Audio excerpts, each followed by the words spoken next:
नमस्कार, मैं हूं रत्ना और आप देख रहे हैं सी न्यूज भारत। वक्त हो चुका है उत्तर प्रदेश बुलेटिन का। बात होगी बरेली की, जहां 21 वर्षीय युवक का शव मिलने से हड़कंप मच गया। इसके साथ ही बात होगी शाहजहांपुर की, जहां ईद का पर्व हर्षोल्लास के साथ मनाया गया। ऐसी तमाम खबरों पर विस्तार से चर्चा करेंगे इस बुलेटिन में।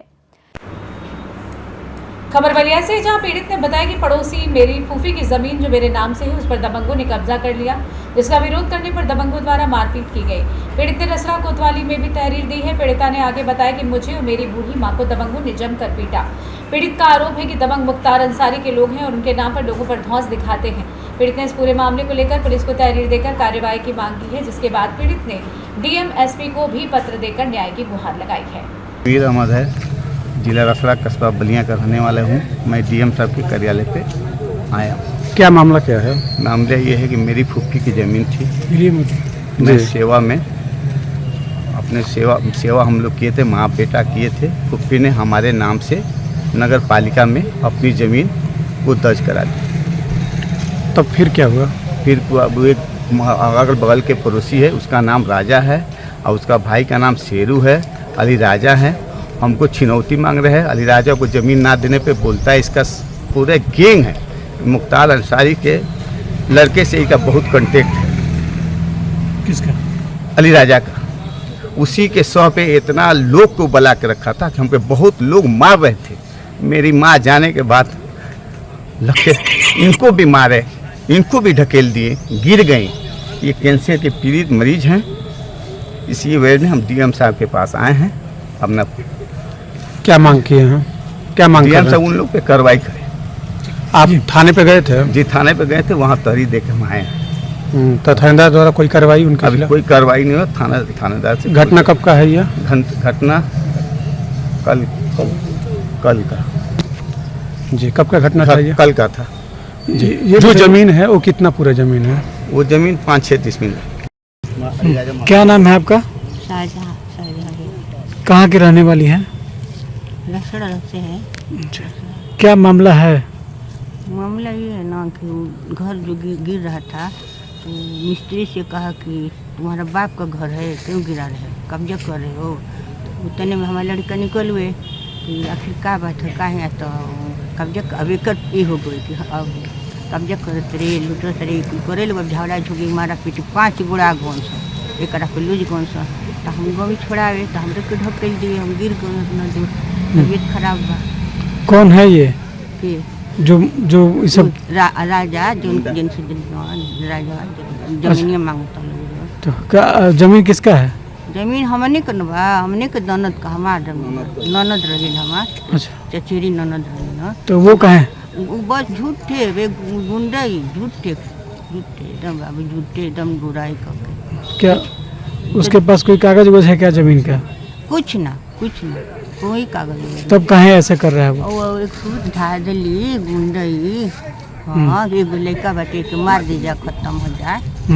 ई बात बा। तो किसके साथ मारपीट हुआ था? वो के दोनों भाई लड़का को हमारी हो गई, हावी हो गई। बलिया से सी न्यूज संवाददाता आनंद दुबे की रिपोर्ट। खबर बरेली से, जहां मीरगंज थाना क्षेत्र में 21 वर्षीय युवक का शव मिलने से हड़कंप मच गया। सूचना पर पहुंची पुलिस ने शव को कब्जे में लेकर पोस्टमार्टम हेतु भेज दिया। मृतक की पहचान मीरगंज थाना क्षेत्र के अरमान सिंह पिता सुरेश के रूप में हुई है। परिजनों के मुताबिक अरमान गुरुग्राम में रहकर स्क्रैप का काम किया करता था। बीते दिन टैक्सी से घर आ रहा था। इस दौरान वो मीरगंज थाना क्षेत्र में 2:10 पर पहुंच गया था, लेकिन सुबह 4 बजे उसका शव गुला गांव के पास से गुजरने वाले ट्रैक पर मिला। पुलिस ने घटना को आत्महत्या करना बताया है। परिजनों ने यह भी बताया कि अरमान की शादी 1.5 साल पहले हुई थी, जिसके कोई संतान नहीं थी। मीरगंज इंस्पेक्टर ने बताया कि मामला आत्महत्या का है। इस बात की पुष्टि रेलवे लोको पायलट ने अपनी रिपोर्ट में की है। काशी विश्वनाथ के लोको पायलट ने बताया कि तेजी से एक युवक ट्रेन के आगे लेट गया और कटकर युवक की मौत हो गई ना। ये 2:10 पर दिल्ली टैक्सी गाड़ी ने इन्हें ड्रॉप कर दिया नल अड्डे पर। नल अड्डे पर से घर जाने की बजाय ये रेलवे ट्रैक पर मृतक पाए गए हैं। 4 बजे के समथिंग हमें पुलिस ने इन्फॉर्म किया है कि आपका लड़का मृतक पाया गया है रेलवे ट्रैक पर। क्या नाम है इनका भैया? अरमान सिंह। किसी से कोई लड़ाई झगड़ा नहीं, क्या लगता है आपको? लड़ाई झगड़ा किसी से नहीं है इनका, लेकिन ये हमें एक तरह से मर्डर केस लग रहा था। अच्छा, कहाँ से आए थे और क्या करते हैं? ये दिल्ली में स्क्रैप की दुकान पर रहते थे। वहाँ से आए गुरुग्राम से। शादीशुदा है? शादीशुदा है। कोई बच्चा बच्चा नहीं है, 1.5 साल के समथिंग शादी हो गई। किसी से कोई लड़ाई झगड़ा? आपका शुभ नाम? लोकेंद्र कुमार। बरेली से सी न्यूज संवाददाता मुकेश सिंह की रिपोर्ट। खबर शाहजहांपुर से, जहां ईद का पर्व हर्षोल्लास के साथ मनाया गया। ईद के मौके पर शहर की ईदगाह आदि मस्जिदों में ईद की नमाज अदा की गई। इस दौरान जिला प्रशासन की ओर से मस्जिदों की साफ सफाई आदि की उचित व्यवस्था की गई। जगह जगह पुलिस कर्मियों की ड्यूटी लगाई गई। वहीं समाजवादी पार्टी के जिला अध्यक्ष तनवीर खान ने सभी लोगों से गले मिलकर ईद की मुबारकबाद पेश की। व्यापारी नेता लकी खान ने बताया कि शाहजहांपुर में सभी धर्म के लोग एक दूसरे के त्योहार आपस में मिलजुल कर मनाते हैं। उनका व्यापार मंडल होली और ईद समेत अन्य त्योहारों को बड़े हर्षोल्लास के साथ मिलकर मानते हैं। आज हमारे निवास पर व्यापार मंडल की ओर से ईद मिलन समारोह का प्रोग्राम रखा गया है। साल में 2 बार दोनों ईद पे, ईद उल अज़हा हो या ईद उल फितर हो, ईद मिलन का प्रोग्राम निवास के साथ रखा जाता है और सभी त्यौहार हम लोग मिलजुल कर मनाते हैं। होली में भी होली मिलन का प्रोग्राम रहते हैं हम लोगों के, और ऐसे ही सभी व्यापारी मिलजुल कर मनाते हैं त्यौहार सभी। आज जो है ईद उल अज़हा की उपलक्ष्य में आज रंगीन चौपाल में लकी भाई के निवास पे ईद मिलन समारोह रखा गया है व्यापार मंडल की तरफ से। इसमें हम सभी लोग ईद मिलने आते हैं और आपस में गले लग के आपस में एक दूसरे को दुआएं देते हैं, शुभकामनाएं देते हैं। काफ़ी सालों से निरंतर चलता चला आ रहा। साल में 2 बार इसी बहाने हम लोग एक दूसरे के घर पर जाते हैं और ईद की शुभकामनाएं देते हैं। बाकी व्यापारियों के लिए हम लोग का ये आह्वान है कि सभी लोग मिलजुल कर रहें और सबका व्यापार बढ़े और सब संपन्न बने। शाहजहांपुर से सी न्यूज संवाददाता शान की रिपोर्ट। खबर सोनभद्र से है, जहां पर रामप्रसाद अपनी 8 वर्षीय पुत्री सोनम को लेकर एक पैथोलॉजी से जांच कराई, जिसकी रिपोर्ट में बच्ची को पीलिया होने की पुष्टि हुई।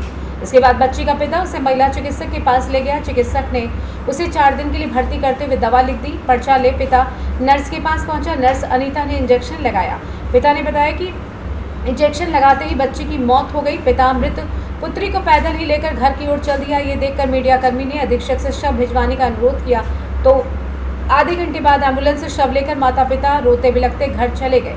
इस मामले में डॉक्टर IB सिंह ने बताया कि बच्ची को सांस लेने में दिक्कत हो रही थी, जिसके कारण हमने श्वास नली भी बच्चे को लगाई थी, तभी तक बच्ची ने दम तोड़ दिया। ये कैसे हुआ है? लड़की आया दवाई करवाने की, सुई लगा, लड़की खत्म। सुई के लगने के कितना देर बाद? 10 मिनट। सुई लगने के 10 मिनट बाद? कै ठो सुई लगा था? 2 सुई। क्या दिक्कत था लड़की को? लड़की को दिक्कत नहीं था, को पेशाब कर रही थी, पूरा उसका खून जांच करवाए। जांच करवा के मैडम जी की दिए, मैडम जी अपन दवा चलाया, उसके बाद सुई लगा था। हाँ। सोनभद्र से सी न्यूज संवाददाता राजेश गोस्वामी की रिपोर्ट। सुल्तानपुर की ईदगाह में ईद उल अज़हा के अवसर पर मुस्लिम समुदाय के हजारों लोग एकत्रित हुए। शहर काजी मौलाना अब्दुल लतीफ ने नमाज़े ईद पढ़ाई, जिसमें देश की शांति और समृद्धि के लिए सामूहिक दुआएं मांगी गई। पुलिस प्रशासन ने सुरक्षा और यातायात व्यवस्था को सुचारू रखने के लिए व्यापक इंतजाम किए। जिलाधिकारी कुमार हर्ष और पुलिस अधीक्षक कुंवर अनुपम सिंह ने ईदगाह पहुंचकर स्थिति का जायजा लिया। प्रशासन ने प्रतिबंधित पशुओं की कुर्बानी पर सख्ती दिखाई और लोगों को जागरूक किया। इस अवसर पर कई समाज सेवी, सुरक्षा संगठनों के पदाधिकारी और गणमान्य लोग नगरपालिका के कैंप में मौजूद रहे।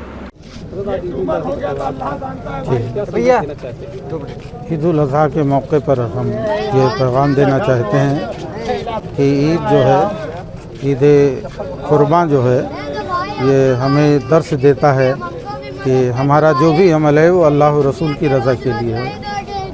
और हम इस मौके पर पैगाम देते हैं कि इस पे ख़ास तौर से कुर्बानी के मौके पर सफाई सुथराई का ख़ास ख्याल रखा जाए और एक जिम्मेदार शहरी होने का सबूत पेश किया जाए।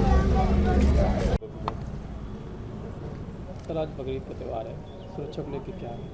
बकरीद के पर्व को सकुशल शांतिपूर्ण तरीके से संपन्न कराने के लिए पूरे जनपद में सेक्टर स्कीम लागू की गई है। सभी मजिस्ट्रेटगण और पुलिस अधिकारीगण लगातार भ्रमणशील हैं। विभिन्न ईदगाहों मस्जिदों पर पुलिस बल तैनात किया गया है, पीएसी का व्यवस्थापन किया गया है और त्यौहार पूरे शांतिपूर्ण तरीके से संपन्न किया जा रहा है। सर, प्रतिबंधित पशुओं को लेकर क्या गाइडलाइन? सभी जो वो दिशा निर्देश हैं उनसे पीस कमेटी की मीटिंग्स में थाना स्तर पर सबको अवगत कराया गया है। सुल्तानपुर से सी न्यूज़ संवाददाता वाजिद हुसैन की रिपोर्ट। फिलहाल इस बुलेटिन में बस इतना ही। देश और दुनिया की तमाम बड़ी खबरों के लिए देखते रहिए सी न्यूज़ भारत।